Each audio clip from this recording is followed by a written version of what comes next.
ඔව් මේ වෙනකොට ඇමරිකාවේ කඩාවැටීමක් සිදුවෙමින් පවතිනවා. නැත්නම් මේ මහා ඇමරිකාවේ කඩාවැටීමක් සිදුවෙමින් පවතිනවා. ඉතින් කවුද මේ කඩාවැටීම කරන්නේ? ඔවුන් කොහොමද ඒක කරන්නේ කියන එක අද අපි කතා කරමු. ඉතින් ඔබ තවමත් අපිව subscribe කරලා නැත්නම් subscribe කරන්න අපිත් එක්ක එකතු වෙන්න කියන ඉල්ලීමත් මම ඔබෙන් මේ මොහොතේදී කරනවා.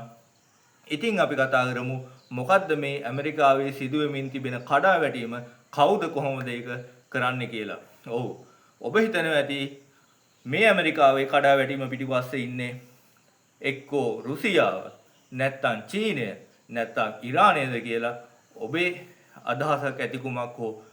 නමුත් මම අද කියනවා මේ කඩාවැටීම පිටිපස්සේ ඉන්නේ ඊශ්‍රායලය. ඔව් ඊශ්‍රායලය. ඊශ්‍රායලය ඇයි එහෙම කරන්නේ? මේ ඇමරිකාවේ සගයා විදිහට ඉන්න ඊශ්‍රායලය මෙතෙක් ඇමරිකාව එක්ක එකට සටන් කරපු ඊශ්‍රායලය ඇයි මේ ඇමරිකාව කඩාවට්ටන්න සූදානම් වෙන්නේ? ඇමරිකාවේ කඩාවැටීම මේ මොහොතේ අත්‍යවශ්‍යයි. ඊශ්‍රායල් යන ගමනට මහා ඊශ්‍රායලයක් ගොඩ නැගීමේ මේ ගමනේ ඇමරිකාවේ මෙතෙක් ඇමරිකාව විසින් මේ ලෝකයේ හදලා තිබ්බ මහා ප්‍රතිරූපය කඩාවැටීම ඔවුන්ට අනිවාර්ය අවශ්‍යතාවයක් වෙනවා. මොකද්ද මේ ඊශ්‍රායල් යන ගමන? මම මීට කලින් මගේ වීඩියෝ වලත් පැහැදිලි කරලා දීලා තියෙනවා. ඔවුන් යන්නේ මහා ඊශ්‍රායලයක් ගොඩනැගීමේ අරමුණෙන්. ඔවුන්ගේ අරමුණ තමයි මහා ඊශ්‍රායලයක් ගොඩනගන්නේ. ඇයි මේ මහා ඊශ්‍රායලයක් ඔවුන් ගොඩනගන්නේ? ඔවුන් මහා ඊශ්‍රායලයක් ගොඩනගන්නේ මෙසියස් වහන්සේ නැවත මේ ලෝකයට කැඳවීම සඳහා. මේ මෙසියස් වහන්සේ නැත්තම් මේ මහා ඊශ්‍රායලයක් ගොඩනැගූ පසුවයි මෙසියස් වහන්සේ මේ ලෝකයට පැමිණෙන්නේ. එතකොට මෙසියස් වහන්සේගේ පැමිණීම අපේක්ෂාවෙන් තමයි ඔවුන් මේ මහා ඊශ්‍රායලය ගොඩනගන්නේ.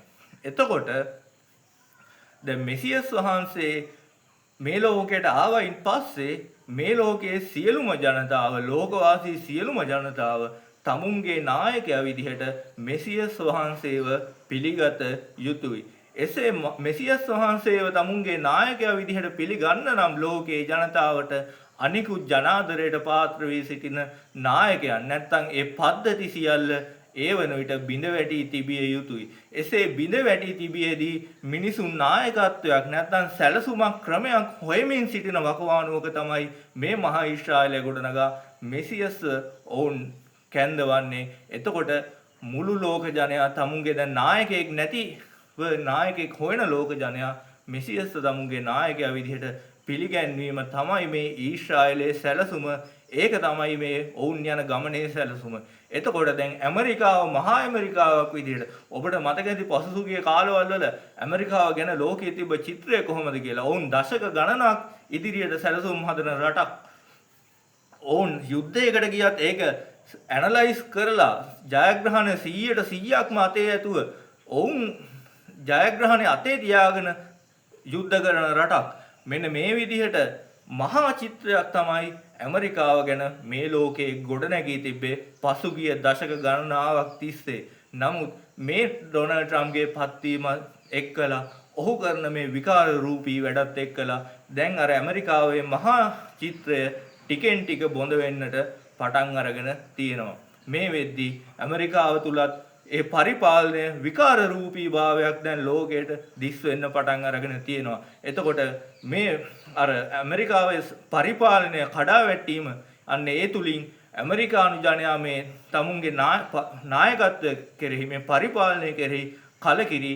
එතකොට ඔවුන්ටත් දැන් මේක තමයි තිබ්බ මේ මහා ඇමරිකාවක් විදිහට තිබ්බ සහ මහා පරිපාලනයක් විදිහට තිබ්බ නැත්නම් ලෝකයේ විසින් මවාගත්තු ලොකුම චිත්‍රය තමයි ඇමරිකාව බවට පත් වෙලා තිබ්බේ. අන්නේ චිත්‍රය බොඳ කරලා දැම්මයින් පස්සේ තවත් ඉතුරු වෙන චිත්‍ර කිහිපයයි තියෙන්නේ. එතකොට චීනයේ චිත්‍රය, රුසියාවේ චිත්‍රය, මේ වෙනකොට රුසියාවේ චිත්‍රයක් දැන් බොඳ වෙමින් පවතිනවා. මොකද මේ යුක්‍රේන අර්බුදයත් එක්කලා රුසියාවට තිබ්බායයි ලෝකයා විසින් සම්මත කරගත්තු මහා යුද ශක්තිය දැන් ටිකෙන් ටික ක්‍රමයෙන් බොඳ වී යමින් තිබෙනවා.